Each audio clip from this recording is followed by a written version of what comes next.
€1 star, 7 pain au chocolat and 3 litres of coffee later, we've arrived in Paris to take a look at this, the Citroen e-C3 Aircross. Now, there's a lot of expectation around this car relating to its affordability. Let's take a look.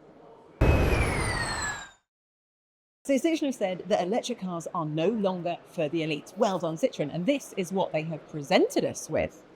You're going to like this. Price tag, approximately £25,000. Now, in Citroen speak, the Aircross name is used for the more SUV-like versions of its standard cars.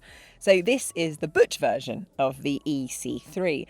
But it's not just gained some chunky cladding, it's actually longer too.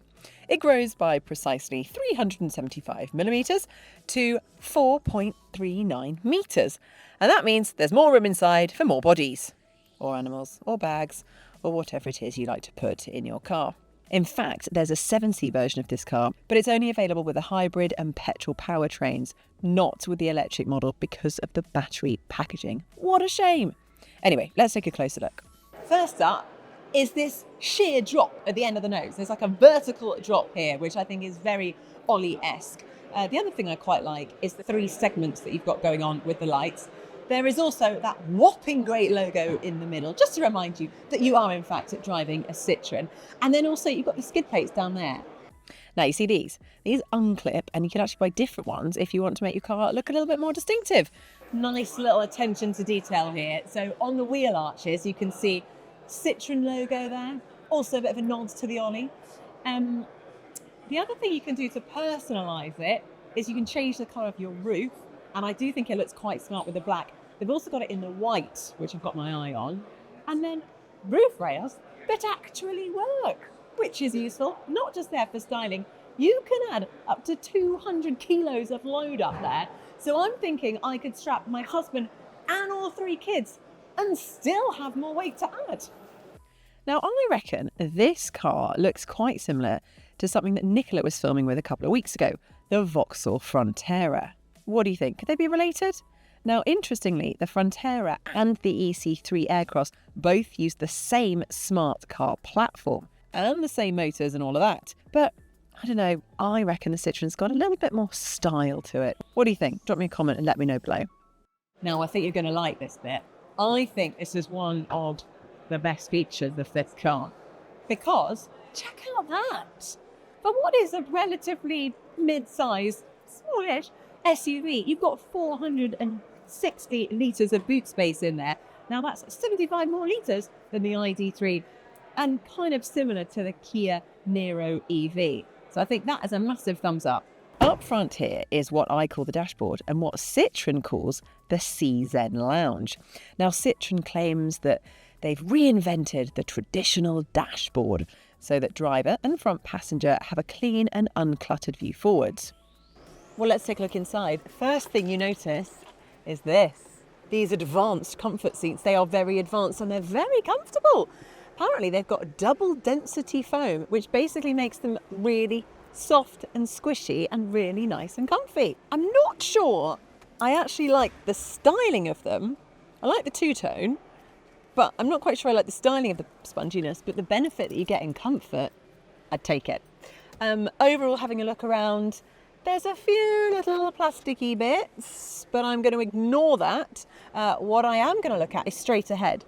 Now up here, we have a lovely digital display, but it's not really a digital display. What it is it's a projection onto the bar, which is amazing. Now, what's so clever about that is it's a cost-saving exercise. So that invention, that thinking by Citroen has basically saved pennies in your pocket, which I love. Everything else, I mean, you've got a 10-inch screen here. I think it's 10.3 inch up here, which looks quite nice. You've got a few physical buttons. Pretty standard on the whole. Not much space for storage. This is quite tiny. I guess you'd put your car key there, and that's probably it. Cup holders. Of course, you've got some wireless charging there. Now, how many plugs? I can spy one plug. Just the one. Oh. I mean, it's quite dark in here, but I feel like there's only one, but while I'm getting a little bit stressed, you know what I am going to do? I'm just going to read the little reminder on the door that says, be cool. So I'm going to be cool with that. A little bit annoyed, but I'll be cool about it. Do we need that? Do you think that's an optional extra? I think I might get my sewing kit out and cut it off. Let's have a feel of this. This is quite a weird and yet inviting material. It reminds me, it's like a cross between my Airtex gym t-shirt and my yoga pants. Probably wasn't expecting it on the interior of a car. Oh! I have found the other USB-C port, so I am cool. Excellent. So there are two. I just couldn't see it because the screen is in the way. But that's quite useful, I suppose, to have it there for your passenger. But you've just got to remember, what am I paying for? And actually, you know, for the price tag, it's still a very nice place to be. Shall we have a look back there, see what we find? And I'm feeling good.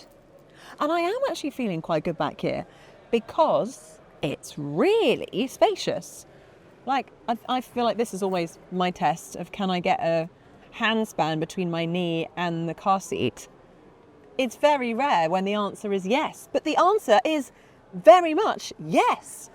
That's great. You've also got two USB ports down here, USB-C ports, I should say.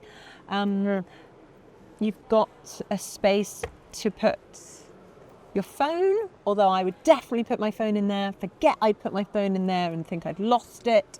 Maybe you could attach an iPad for the kids to watch or something, maybe an iPad case. You know, the usual storage space. Isofix back here as well. It's a nice place to be. Again, I just feel like this fabric just looks a little bit cheap. It also gets the clever hydraulic bump stops that we've tried on the e-C3, so it should have the super comfy ride that we can expect from Citroens. I mean, that's what you want from a family car, right? Now, as we mentioned, underneath all of this is the same basic hardware which we first saw in the e-C3 and Frontera. So that means a 113 brake horsepower electric motor powering the front wheels, along with a 44 kilowatt hour or 54 kilowatt hour battery pack, giving between 186 and 250 miles of official range. Now, the smaller battery is LFP, or lithium ferrophosphate, which is more bulky than a lithium-ion battery, but it's also cheaper to make and should be more resistant to degradation too. Both batteries have 100 kilowatt DC fast charging capability, which means the battery can get from 20 to 80% capacity in 26 minutes on a suitable rapid charger. Standard AC charging is up to 11 kilowatts. Now, 113 brake horsepower doesn't sound like a lot. A car like the BYD Dolphin, for example, has 201 brake horsepower. But it's more than the power offered in the original Nissan Leaf, and about the same as a 1.4 litre petrol engine, so it should be adequate, if not a little bit exciting. Now, I like a bit of performance, but actually, I kind of admire that Citroen realise we don't all need 600 brake horsepower in a family SUV. Now, there's one thing I love in life, and that is a bargain, but I don't like to feel cheap. And you know what? Yes, you can see elements of cost cutting with this car, but it's not made to feel cheap. I would be very happy driving this car every day. It's a really affordable car. It feels like it's good quality. Now, one thing worth noting is that we are still waiting for the results of the crash test, the Euro NCAP results. So keep an eye out for that before maybe making that final commitment. But overall, first impressions are very, very positive. And now I just can't wait to actually drive it and take it on the road.